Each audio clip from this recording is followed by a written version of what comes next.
Hello. So in this writing notes video, I'm going to talk about a teaching strategy that's really, really important for our current moment when so many of us are teaching online. And that's how to develop a good online teaching video. How do you do this thing that I'm currently doing effectively?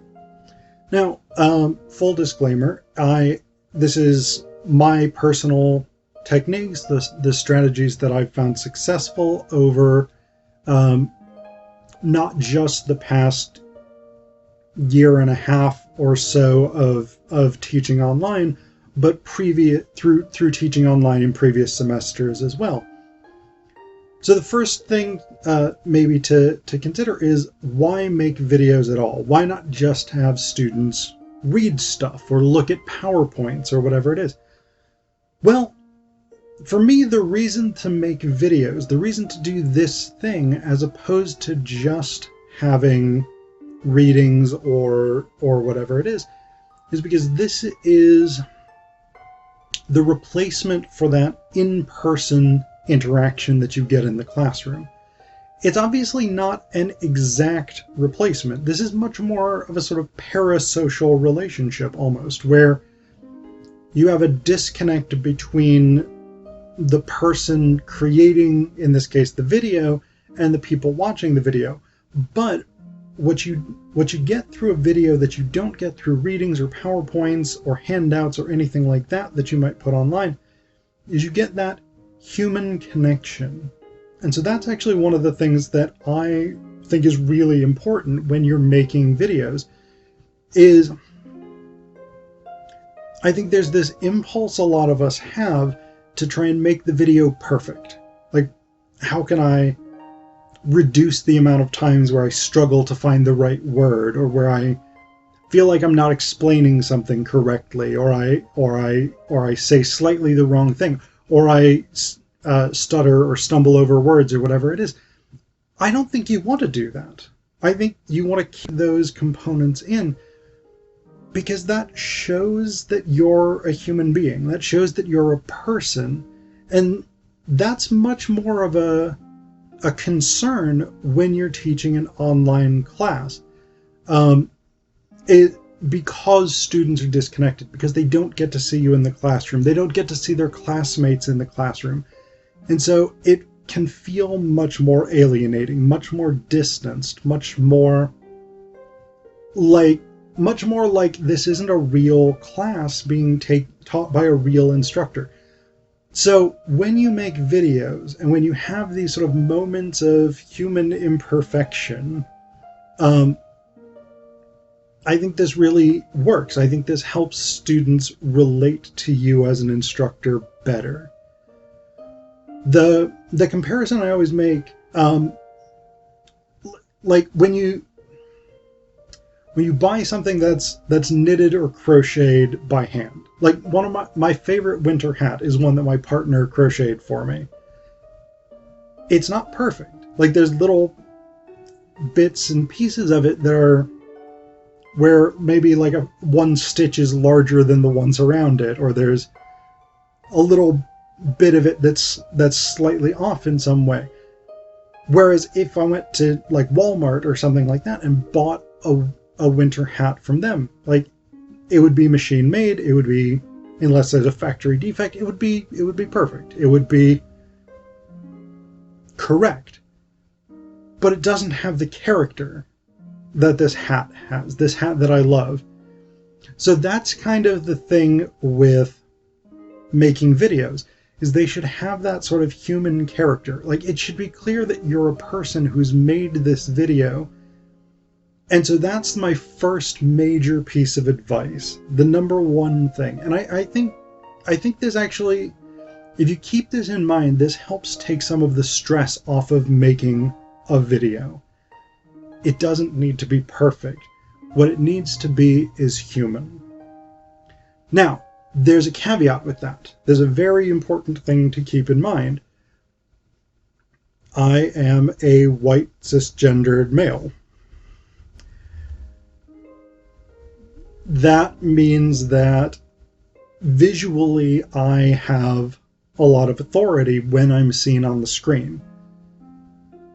For female instructors, for people of color, for whatever it is, anybody who, I mean, and many instructors are aware of these problems already, but this is a thing that's worth keeping in mind. Like, if you're in an identity category where students are likely to comment on your identity in course evaluations, so women, people of color, people for whom English is their second language, things like this, these are also things that you want to be aware of in videos. Like, I still would stand by my advice of you want your videos to be human, but it's unfortunately something that you do want to be aware of when you're making a video. If you fall into one of these identity categories, making larger scale mistakes, students are likely to hold that against you much more. So if it's like small scale mistakes, like stumbling over an individual word or something like that, I think it's great. I think that's still a thing to do. But you may feel the need, or you may feel more comfortable doing multiple takes, if that's something that you're concerned about. So that's my one big caveat on that. But that's my first piece of advice for making teaching videos, is to be human on camera, to let yourself be an individual with idiosyncrasies. My second piece of advice is to keep things focused. Keep the focus of a video narrow. And again, I would tend to say the same. I would say this works the same way that like I tell my students to do. Keep the focus of an essay narrow. Look at a small thing in depth rather than trying to cover a massive amount of stuff. So I would say you're better off making 3 videos to cover complex, multifaceted things than one video that tries to cover all 3 of those things. So that's my second piece of advice, is to make sure that your video is focused, that the scope is specific, and that you're explaining that thing, that one narrow thing in depth. Number 3, you want to, and this I think is connected to number 2, you want to keep your video fairly short. I try to keep my videos short. I try and go no more than about 15 minutes, 20 minutes at the maximum.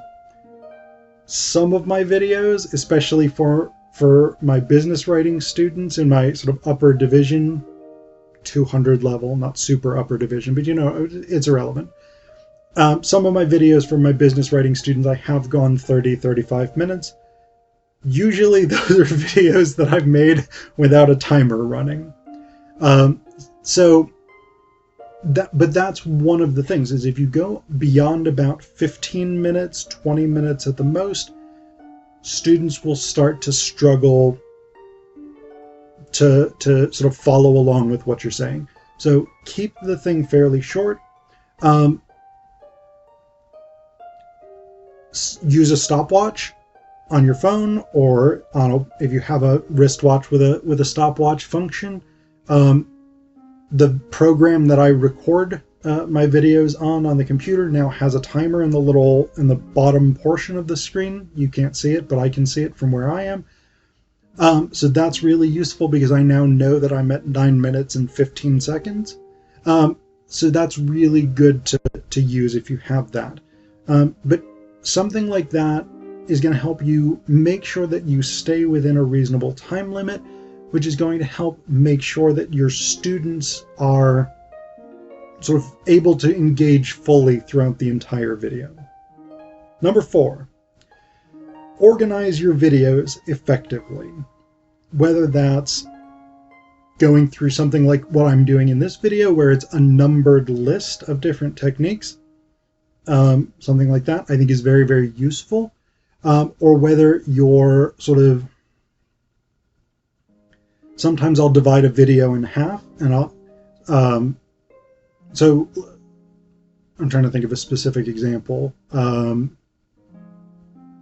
So for instance, if I was making a video on how to write an introduction effectively, I might do the first, say, 3 to 4 minutes of just me talking to the camera and saying, here are some of the basic principles that we're going to learn about with introductions. And then I might switch over to a screen capture video where my students would be able to see a sample introduction, and I'd go through that sample introduction and talk through how it demonstrates those principles. So that is an effective way of dividing the video up as well. But you want to make sure that the organization is clear to your viewers, and preferably something that gives them sort of convenient breaking points throughout the video. So that's number 4.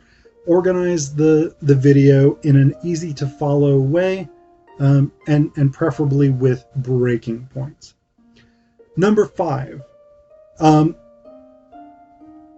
When you're using visuals, you want to think carefully about the types of visuals that you're going to incorporate. Can you use a PowerPoint?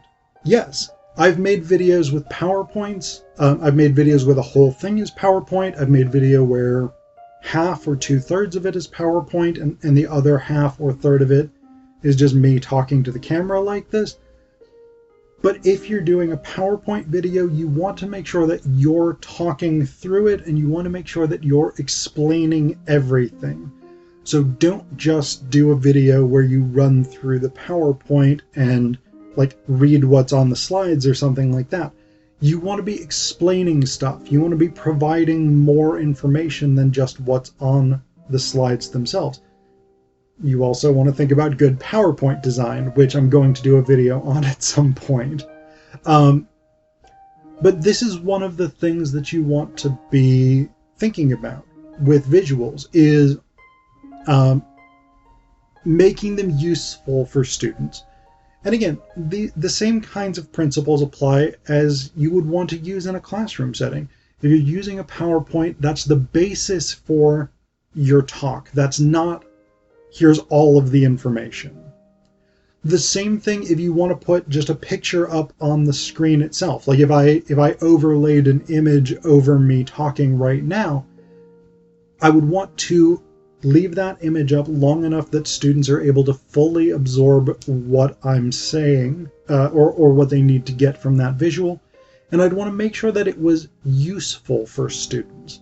So those are the things, is you think about how you present information visually, and you make sure that those visuals are accessible to students. So that's the 5th thing. And then the last thing that I'm going to talk about in terms of designing effective videos for teaching online is accessibility. You want to make sure that your videos are accessible to as many students as possible. And so you want to think about things like putting in closed captioning.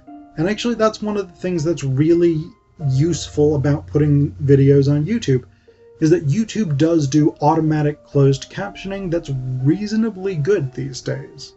When I'm assigning a video for my classes, I will still go through that video through YouTube's automated captions, and I will adjust them myself to make sure that they are correct, because there are things that are incorrect about them and their punctuation is spotty. But generally speaking, YouTube's voice recognition algorithm, or whatever it is that they do to generate their automatic captions, is pretty good. So that's one thing that you should be thinking about in terms of accessibility. Another thing with accessibility, and this connects back to the issue of visuals, is that if you're going to use visuals, you should describe the thing that students should be seeing on screen. Because not every student is necessarily going to be able to see that thing particularly well. So if you have visually impaired students or something like this, describing what they would be seeing on that screen is going to help them get a picture of what it is that they're supposed to be learning, of what it is that they're supposed to take from the video, without them, because that's, of course, the big problem with visuals, is that if you can't see them, they lose their impact. And so in the name of accessibility, describing those visuals, whether, again, that's a picture put up on the screen over a video like this, or whether that's you talking over a PowerPoint or whatever it is, describing what students would be looking at is a useful technique for accessibility. The other thing that's useful, or the other thing that's good in terms of the YouTube closed captioning or any other closed captioning program you want to use, is that can be really beneficial for ESL students, for students for whom English is not their first language. Having those captions there may help students who struggle hearing the language but may have an easier time reading English. So that's the sort of core things about accessibility that I tend to focus on. And actually, I said that was the last one. I've got one more for you. This would be number 7 then. And that's to repeat the things that you're saying. And this is a sort of basic principle of any in-person presentation, any lecture, anything like this. You want to repeat key points, key ideas, in order to establish that they're important, establish the importance of them. So, those are my key sort of principles for creating an effective online teaching video. Be human. Start by being a person with idiosyncrasies and hiccups and mistakes and flaws, etc., etc. Now I have to remember them in the right order. So that's the other thing you may want to do, is take notes, which I don't do. I just talk off the top of my head. Be focused and narrow. Be brief. I'm now at 17 minutes and 13 seconds, so I'm over my 15-minute maximum limit, but I'm winding up.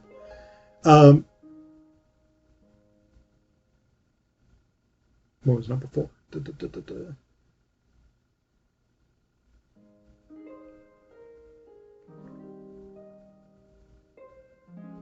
I don't remember what number 4 was. I'm doing a terrible job of repeating key things. Oh yeah, use visuals accessibly. 5 was